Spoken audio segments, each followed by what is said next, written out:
Welcome back to Norton Man Reviews, everyone. I'm John Norton, and we are continuing to look at the indie book Scott Pilgrim. This is Volume 3 and the Infinite Sadness. Cool cover. Like the covers were colored, the back's colored, the rest is in black and white. They did reprint these in color. I don't know if it's worth paying the money just for having it in color. I kind of like it how it was originally done like this. So Scott Pilgrim is in the midst of battling the evil exes of Ramona, who is not on this. That's not, yeah. Anyways, battling the evil exes to date her. It's this whole funny thing, and it's kind of like in a weird video game world with video game mechanics, all fun. What I like about this, is, it's made by a Canadian guy, and he's very influenced by Japanese manga. But it's like a simple book, and you can tell, like, I wouldn't be surprised if a lot of these characters are based on people he knows and just like locations he's been in. This is a very much a passion project, and like the relationships between the characters are what's fun. The little Easter eggs of the characters. The video game stuff is all fun, and the fights are cool and fun. But just like the dialogue is funny, and the interactions between Scott and Ramona, or Scott and Steven Stills, or Scott and Kim Pine here, or even Scott and the exes that he has to fight. It's just fun. I especially like this volume because this dealt with a past relationship with Scott's ex, Envy Adams here. She's like a big time rock star. They were in a band together when they were younger, and they were dating, but then she kind of got big, and I don't know, she was kind of like out of his league in a weird sense, or like they weren't good for each other when they were dating, but like it was still kind of like a weird heartbreak for him. And that was something that I had experienced once in my life with someone who like probably wasn't, I don't know, not out of my league, I would say, but just someone who, I don't know, was just, I don't know, I was more interested in her than she was into me at the time, for sure. And dealing with that kind of breakup, and then dealing with like the emotional turmoil throughout the years, they did really well in this book. So let's pay attention to it. Let's get on. So there's Ramona, just kind of like some opening credits page. They left off where they had to go meet up with Envy and see her band, because Scott's in a band, right? And Envy had called him and wanted his band to open for her in another gig, which, just the call he got from her kind of like sent him like in an emotional wreck. And like Ramona has to deal with all this shit between his ex and the baggage he has, not just like hers. And at the same time, Ramona's ex is this guy Todd, the bassist for Envy, and these two are dating. So this is the guy like Scott has to fight, and this is like the big emotional crux of the story that he has to get through. So good times. So it's the Infinite Sadness, appropriately named. So there's kind of like down here, it's fun. It's fun because it's like these guys are talking, like there's somebody with a camera doing a documentary, and they're just all like gushing over Envy and the clash at Demon Head. They're so much better live. They're like, oh man, you have to see them when they're live. And this girl's bartender is like just mad, get that thing out of my face. So after the show, they're all like kind of hanging out waiting for Envy to go see her. There's this little thing flashing back here, right? And Scott notices it, and it's like, what is that? And it's like, that glowy thing by the door. It's like they could just have said one thing, but they go through all these panels like, what? That thing by the door? I don't know. What are you talking about? The thing, blah, blah, blah. Like, this is where it's kind of fun. In a normal comic, they'd probably just be like, what is that thing? And the next panel would be like, it's a save point. But because this is a thick book, and we'll get through this without going through every single piece of dialogue. But they take the time to like just go back and forth and put more dialogue, and it's just kind of fun. I really recommend getting these books and reading them on your own. So it's a save point though, and he's like, "Oh my gosh, are you serious? You gotta save before like the big battle or the big thing." So, but before he can get to it, there's Envy. Envy Adams, 24 years old, rating 100%. whatever that means. So she's like, let's go chat back here. And there's the band. There's the bassist Todd and the drummer. I forget her name. Backstage, they're all kind of freaking out.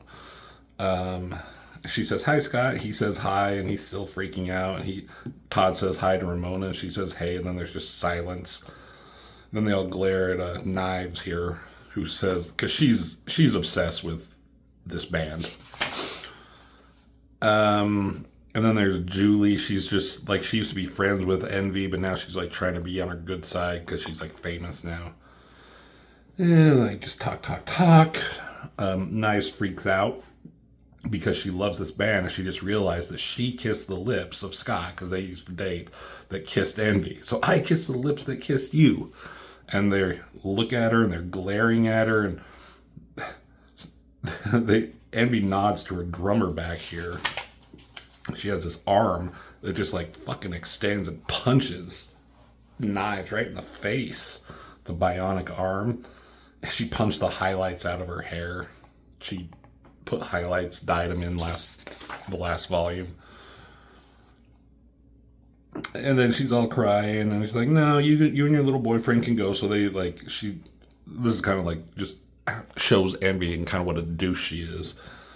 So she makes Knives and Neil get out, and they're like, who were they? And they're like, oh, you don't remember? That's Steven's little brother. She's like, oh, she knew him, but didn't even realize. Like, oops. So there's a lot of flashbacks. Scott flashes back to like the inception and stuff going on with Envy and their relationship, and it time jumps a little bit. Like here they are jamming out in a band, but then like later, here's Scott, and it's a flashback or a dream, but this is a flashback when the borders are blacked out, and he's like has them fucking going crazy here for whatever reason. So back to the present, here's Scott Pilgrim, 23 years old, wants to wake up and realize it was all a crazy dream. The writer, Brian Lee O'Malley, likes to do these at the beginning, like when he introduces the characters in each volume, says something about them. Ramona Flowers, age unknown, wants to get the hell out of here ASAP. Kim Pine, 23, wants everyone to forget that she dated Scott in high school. Kim dated Scott. Lynette Guycott, age unknown, wants to blend into the wall like an awesome ninja. Steven Stills, 22, wants a damn burrito, damn it.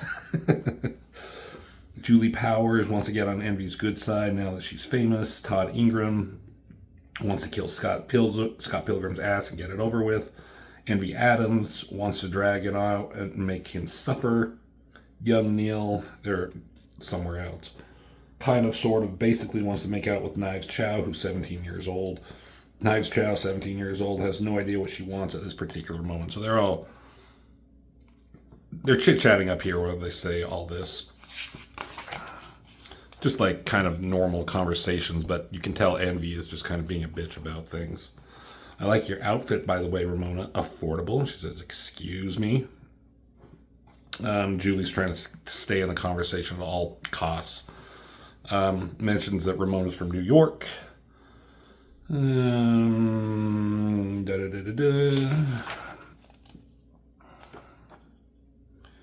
So Scott just finally has enough of it. And he yells at Todd. He's like, that's it, you cocky cock. You'll pay for your crimes against humanity. They did all this in the movie too.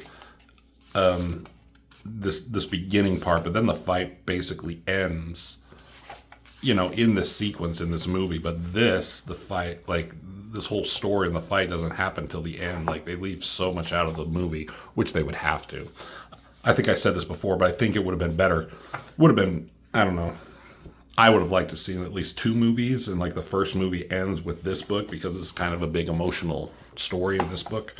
And then the last 3 books would be a next movie, but I don't know if that would have been financially viable.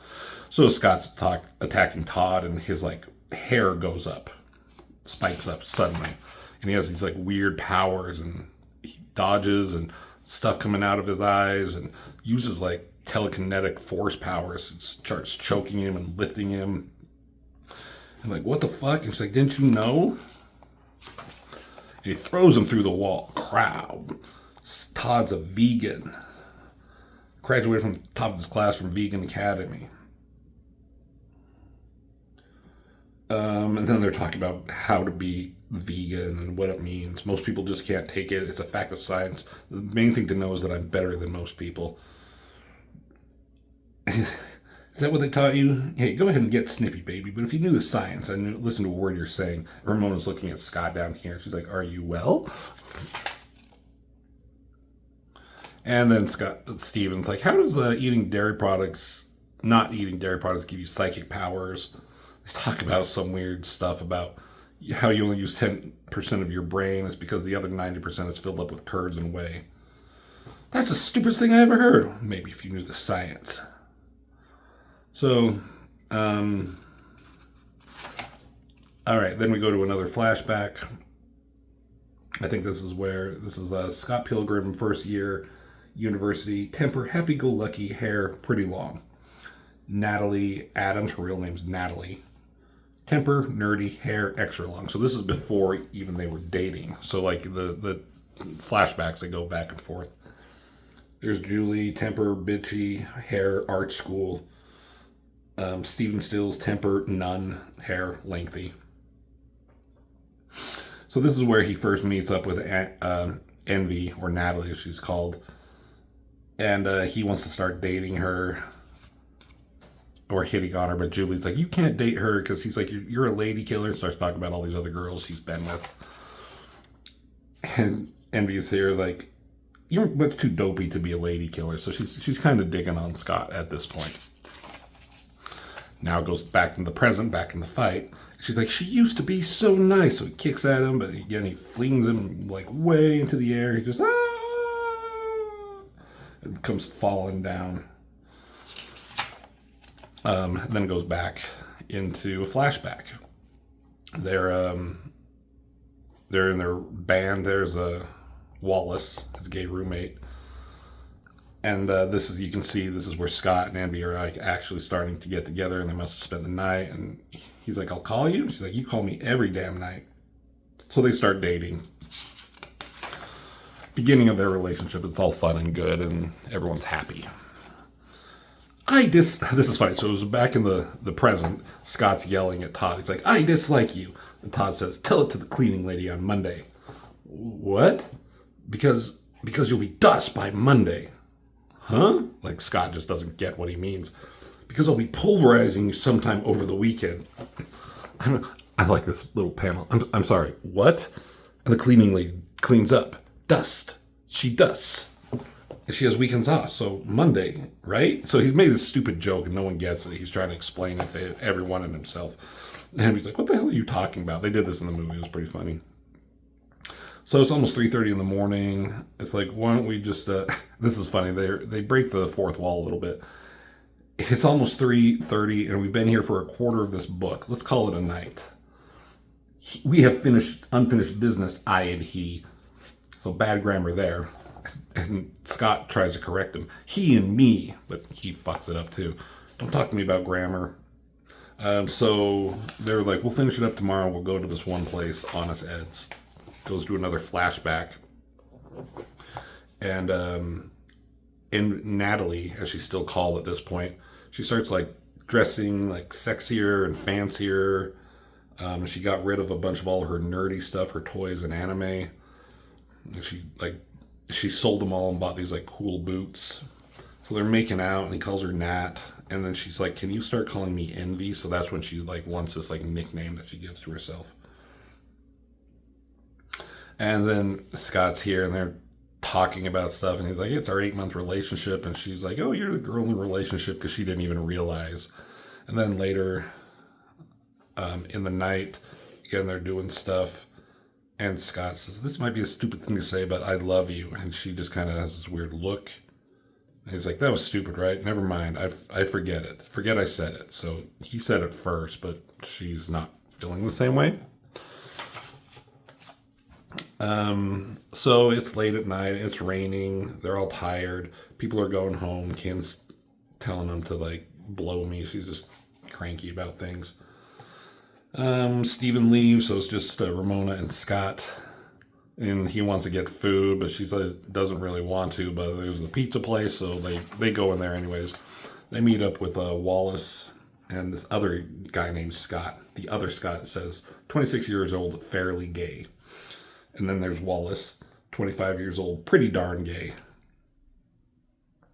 So they're just like chit-chatting here, and they're talking about how they went and saw Envy, and Wallace hates Envy. The unbelievable bitch. He, like, while he's ranting about her, he notices that Scott is like wearing his shirt. He's like, "This is yours?" "Well, I was wearing it the other day anyway. Should I take it off?" And Ramona coughs. "Cough, Envy Adams." Wallace just goes back into his rant. "Where? I'll kick her snooty ass." He dislikes her. So they're chit-chatting more about stuff. Ramona's like just pissed about everything. She's not really happy with Scott and this whole situation. And so Wallace wants Scott to stay over at Ramona so he can have some like cuddle time. She doesn't want it. She's kind of pissed at Scott, but like Wallace is pleading. "I love you forever, and I have dipping sauce for you. I'll be your dipping sauce bitch." So she's like, "Okay." And then Scott has to give Wallace his keys because he forgot his. That's the thing. So let's see.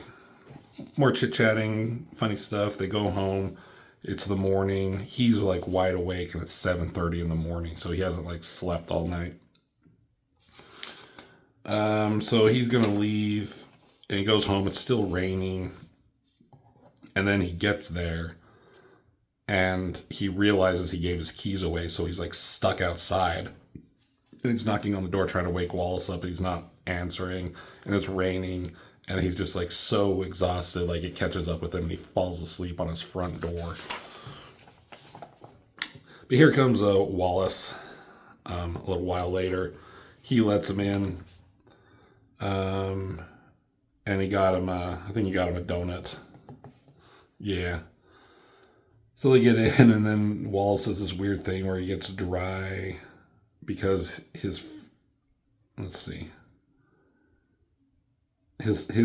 boyfriend Mobile is his name, is a psychic and taught him this weird thing. So like Scott's like, "Oh my gosh, can he train me to like fight Todd because he's a weird psychic?"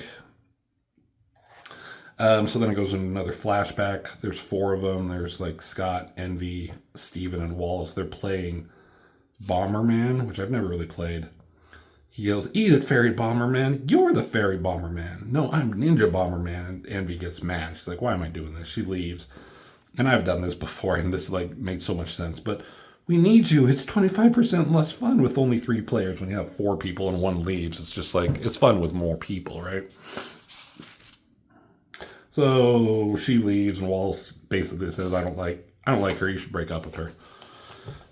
Back in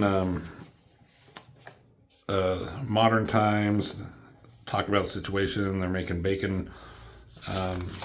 Good stuff. Another flashback. They're eating dinner at Scott's parents. Nothing big. Envy's asking about how Scott and Wallace first met. And this is kind of funny. Like in the last book, Scott met up with this girl who just kind of like forced him to be friends and like came over to his house, and like this is kind of a parallel. Wallace is doing the same thing. He just like starts talking to Scott out of nowhere, comes over to his house, like forces him to like get him lemonade, and then he's like eating dinner with his family, and then they're like drunk and just kind of hanging out. So then they go to this other place, Honest Ed. It's still raining, and I wonder if this is a real place. And they're making fun of this place. It seems like it's like a Costco or a Sam's Club or something weird like that. So Envy has this challenge, and she's always like in these fancy outfits and fancy boots. Have either of you been in here? No, well, sort of, but I almost died. I'm just going to go with no. And she's like, "Okay, there's a challenge that you guys have to do. You have to go in there and you have to survive, get to the other end, and, kill each other or whatever. Do you think you can do that for me?" And no psychic powers for Todd for whatever reasons. And he says, "Fair enough." This is funny. Wallace is like, so what's Scott's handicap? Scott's handicap is that he isn't a survivor. That's fair enough. Wallace is like, you unbelievable bitch. So Ramona and Wallace are like bonding over their mutual hatred for Envy. So they're talking about whatever, and then they start this challenge. Get set, on your marks, get set, shake it. She says. So they go running in there. The stark existential horror of honest Eds. It says here. There's just like so much stuff, like with all these like prices. It's just like sensory overload, I guess. And Todd's like, I have a highly trained mind. You're dead. And he's already like tearing up. He's like, I gotta find protective eyewear. I'm going blind. Help me. So this is funny. Also, trying to find a good. So a lot of these X's have like Todd here has the number 3, indicating that he's the third evil X that Scott has to fight. Scott just has a shirt that says 0. I thought that was funny. So people are going crazy in the store for whatever reasons. Even Todd is having a meltdown. And then it says here, a rifle assembled from household items right here. And he finds Scott, and Scott has all this shit on.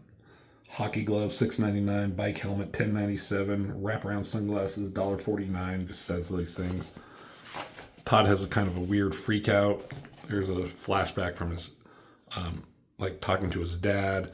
There's like this guy who we don't know. He kind of showed up. No, he didn't show up anywhere. But like, who's this guy? And he says, use your vegan powers or whatever. He'll never know what hit him. This is kind of interesting. It's like, this looks like the drummer. But she says, come on, she'll never know, Todd. I'm yours for the taking. So, okay. And he's still having this freak out, and the psychic powers are exploding things around him. And then it does something to the whole store. Like, and then Honest Ed's imploded, and it just sucks in. The whole place just implodes. They come busting out. Who wins? Do I win? I totally win, right? Scott is yelling. It's like, sorry, my fault, my bad. So the whole point of that was what? I don't know. It was just a fun little sequence that the writer wanted to put in. So here they go. They got band practice because they have to like open for like a real band, Clash at Demon Head with Envy. So they have to practice.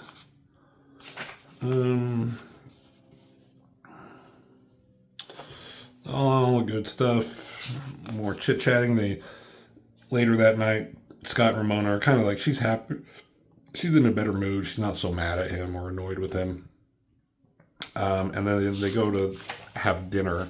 And Scott's all like, oh, I love this place. It's so good. I'm drooling. And he says, him and Wallace like to come here a bit, but they don't go often because it's pricey and we can't really afford it. And then Ramona's like, how are we affording it today? Am I paying? And he's like, no, it's cool. I borrowed Wallace's credit card. She's like, you're a jerk. He's like, I'm not. We have an understanding. As in, he understands you're a freeloader? Maybe. So they were supposed to go meet up with Envy again tonight, but Ramona's like, can we just not go to this thing? And he's like, what? Just like not do it? He's like, yeah, we're shirking duties randomly made up by people who hate us. Like, we don't have to go to this thing. Let's just go home. So they go back to Ramona's apartment. They're making out. They're getting it on. But Scott has to stop. He's like, he feels weird.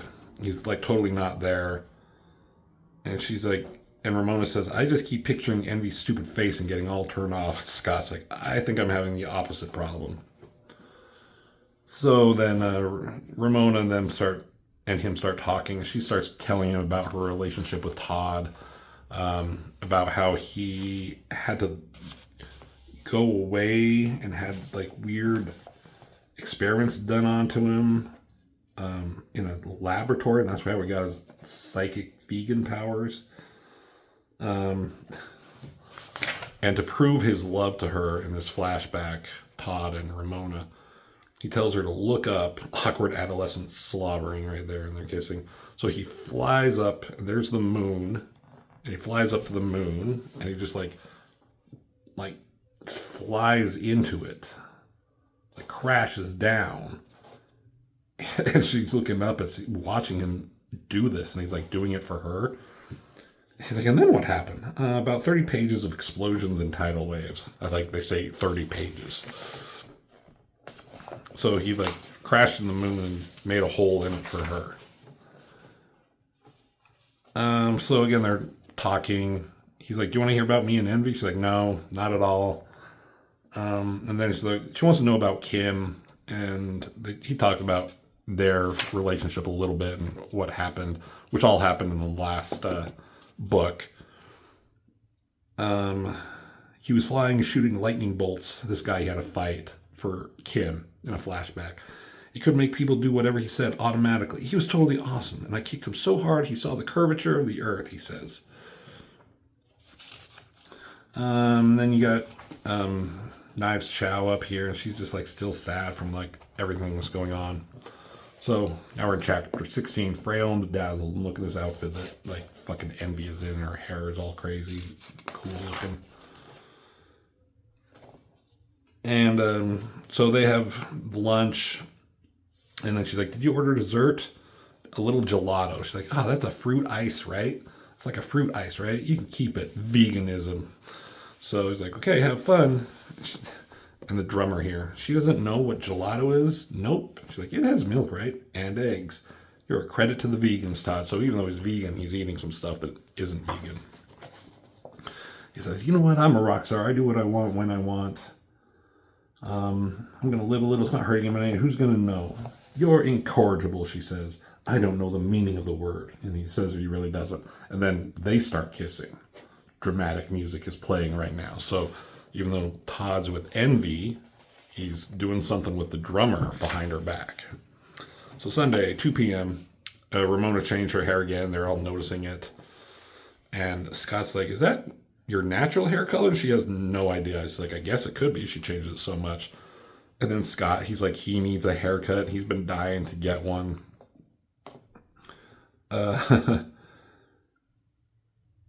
She says, there's like half a dozen hairdressers on St. Clair within 10 minutes walk out of your front door. He's like, what? Really?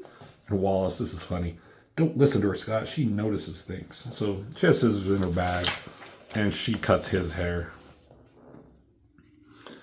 And this is when she's like, what's her actual name? He tells her it's Natalie instead of Envy. She stopped liking it, though, her name. And then she stopped liking me. So here we go, later in the book.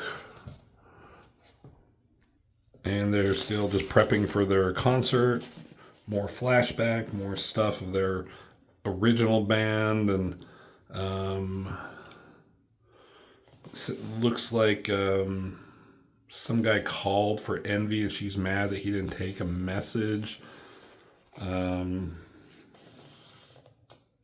think she's also talking about how she's adding a couple more people that they don't even know, which forces, Scott was originally the drummer, so Scott is now forced to play bass. So this is the band now. When it was with 3, and now it's 6.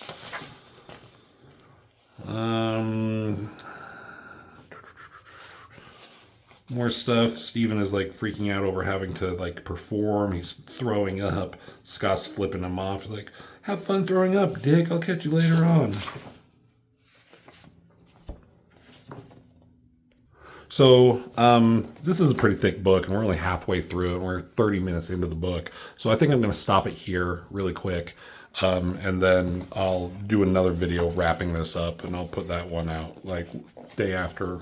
Like, you should see the next one tomorrow. So thanks for watching. I hope you're enjoying these books. It's kind of hard to like get through these books and explain how good they are in a format like this. But I think they're fun. So thank you for watching these videos with me. And as always, I'll see you in the next video.